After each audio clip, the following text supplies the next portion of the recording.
在座嘅同學，如果將來你哋畢咗業，有興趣去投身會計行業呢一個行業嘅，譬如做一個會計師，咁其實有啲乜嘢出路呢？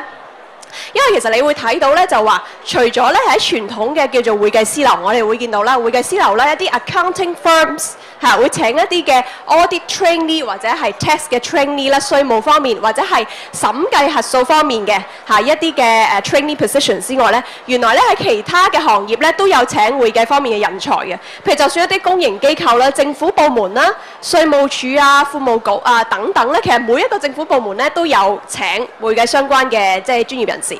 另外啦，譬如有啲商業嘅機構啦，譬如你喺個會計嘅部門裏邊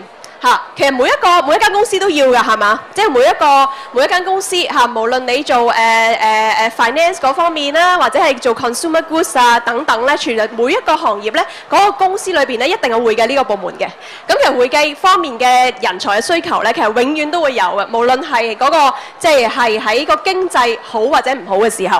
譬如喺商業機構係你 start as 一個會計助理啊、會計文員啊，或者你喺大學畢業之後係可以考到個會計主任啦 officer 嘅 position 啦，再咧攞到專業資格咧，成為一個專業會計師。咁做咗一個 qualified accountant 專業會計師咧，有啲乜嘢出路咧，就可以跳升嘅咧？咁其實咧好多方面嘅喎，譬如亦都係喺啲銀行啦，或者一啲嘅其他嘅各個商業嘅機構啦，其實咧有啲中層管理嘅職務嘅咁大家咧一路可以晉升。譬如講緊係一啲嘅財務嘅經理啦、會計嘅經理啦、accounting manager 啊、finance manager 啦，或者咧甚至咧再高級啲咧，升到一個 financial controller 啦，一個 director 嘅 positions 啦。咁當然呢個更加高嘅年資。或者係一啲業務拓展嘅一啲嘅中層管理人員咧，公司秘書咧，其實咧就唔係話老細嗰個 secretary 咁簡單，係一啲叫 company secretary， 呢個係一個專門嘅行業嚟嘅。咁其實咧係好多係一個 professional accountant， 譬如我有啲朋友咧有一個 qualified accountant experience 咧，佢會再 further up 考一個 CompStat， 我哋叫做 CompStat 嘅 experience 咧再做嘅。去到金融或者銀行業咧，其實咧都有相關嘅職務。咁我亦都有啲朋友其實咧，佢哋做緊一啲咧財務分析嘅工作都係咧會計師出身嘅，有個 qualified accountant、qualified experience 嘅，又或者係做一啲風險管理嘅工作你唔好以為咧，其實做一個會計師考到會計師牌，一定咧就喺會計師樓一路就做嘅。其實咧有好多唔同嘅出路譬如喺銀行嗰度咧做風險管理 risk management， 或者做一啲分析數據嘅分析即係 analysis 嘅 position，business analysis。咁其實呢一度咧全部咧都係請一啲 qualified accountant 嘅。另外有基金經理啦，係咪？一啲 fund manager 啦，其實基金經理好似講到好似好金融嗰邊嘅，其實唔係啊，好多咧其實都係會計師出身嘅，因為佢哋咧已經係一個好好嘅，即係有個數據分析嘅能力，同埋一啲專業會計嘅知識啊。咁咧亦都幫到佢咧喺呢個專業範疇裏邊做嘅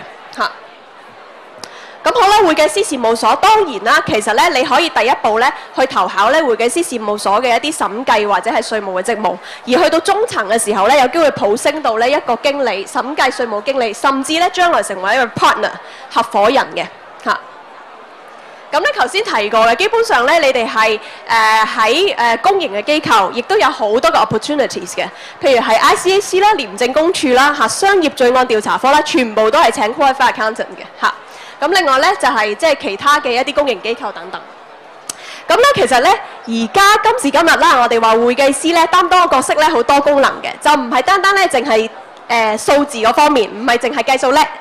仲要咧其實係對外、對內、對客戶啦，有時或者對係公司唔同嘅 department 嘅人士啦，所以咧其實溝通能力嗰方面咧都係好重要嘅。咁你哋有嘅嘢咧，除咗係啲我哋叫 hard skills， 即係你哋要有一啲嘅會計相關嘅專業基礎個能力個知識，同埋咧你哋有啲嘅軟性嘅技能 soft skills， 就係你哋要有一個好強嘅溝通能力。英語、中文或者係即係普通話啦，當然兩文三語嘅一個好嘅溝通能力咧，其實咧係幫助你哋能夠揾到一份好嘅工作，係一個好嘅專業會計師咧，其實咧係即係無往而不利嘅。咁所以咧，其實而家會計角色咧已經係分別咧係有一啲策略性嘅工作，有一啲對外或者對內或者營運性質多少少嘅工作嘅。